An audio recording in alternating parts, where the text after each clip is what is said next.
कल्पी आश्रमर 15तम वार्षिक उत्सव अनुष्ठित। बाहानगा ब्लॉक खंतापड़ा पंचायत गोविंदपुर ग्राम में शनिश्चर देव और कल्पी आश्रमर 15तम वार्षिक उत्सव अनुष्ठित होती।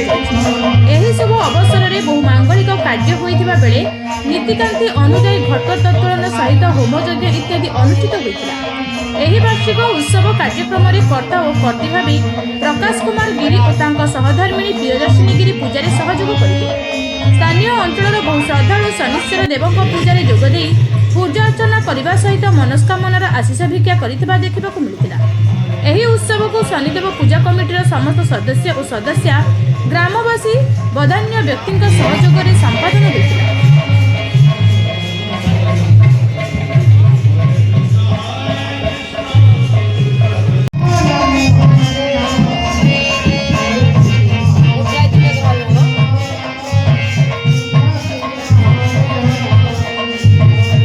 मो श्री मधुसूदन रथ शनिदेव मुख्य पूजक एठी आमर बाबा शनिदेव वार्षिक उत्सव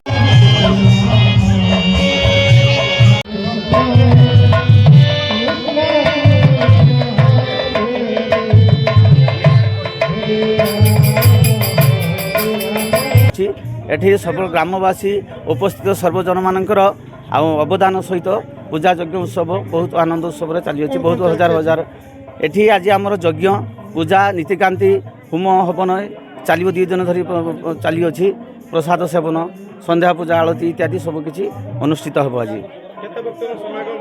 आज भक्त बहु परिमाण समागम कम से कम 1500-2000 पाखापाखि भक्त समागम होती। बहु बहु जागर लोक मैंने आसती।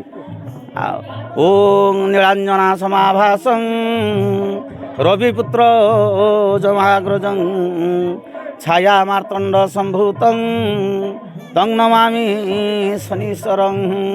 ओं ज सौराष्ट्र संभव रविसुत कुरु विरुद्ध क्रियं खंज पाशधर लसत कपिल ध्रुको कृष्णांबर दुर्मति छाया गर्भ संभव रविसुत कुरु विरुद्ध क्रियं गोत्रजस्य च काश्यपस भगवान् पूजार्थमागच्छदोंसं शनिदेवायो नमो नमः।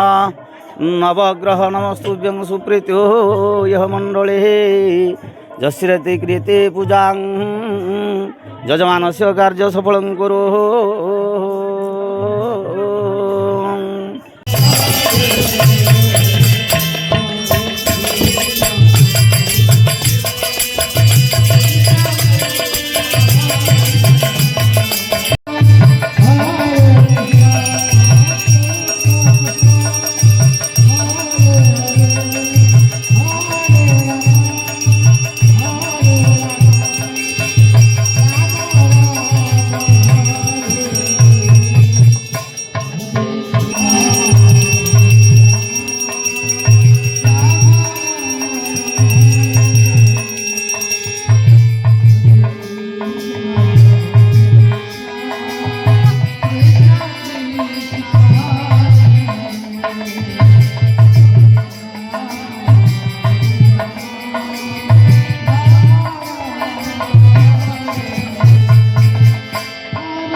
मो ना हूँ पागल महाराज जगतसिंहपुर बिरिडी ब्लॉक हाजीपुर ब्रह्मगादी मुझी ये 2010 मसीह भूमि पूजा हो ये आश्रम स्थापित है। आज पर्यंत 11 ରୁ ए नाम संकीर्तन आमर गुरुदेव थिले महाराज वैभवानंद महाराज आ शह शह रोगी की ये भल करती हुकुम देकी बिना पैसा आज पर्यंत से कार्यक्रम को ये आमर खंतापड़ा आश्रम कल्की आश्रम आमर भक्त मैंने आज पर्यंत ये अनुष्ठान को चली आज कार्यक्रम हूँ वार्षिक उत्सव संगे संगे ज्ञानयज्ञ ब्रह्मयज्ञ अन्नयज्ञ तत्संग संगे भक्त मान यज्ञ सबुठारु राहस लीला सत्संग आउ समाजर नीति नियम अनुसार चली प्रभुंर कार्यक्रम कल्की आश्रम खंतापड़े जहाँकि समस्त अंचलवासी बहु उपकृत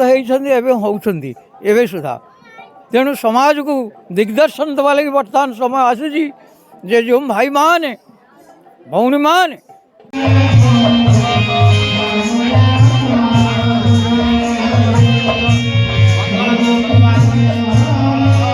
महानगर महेश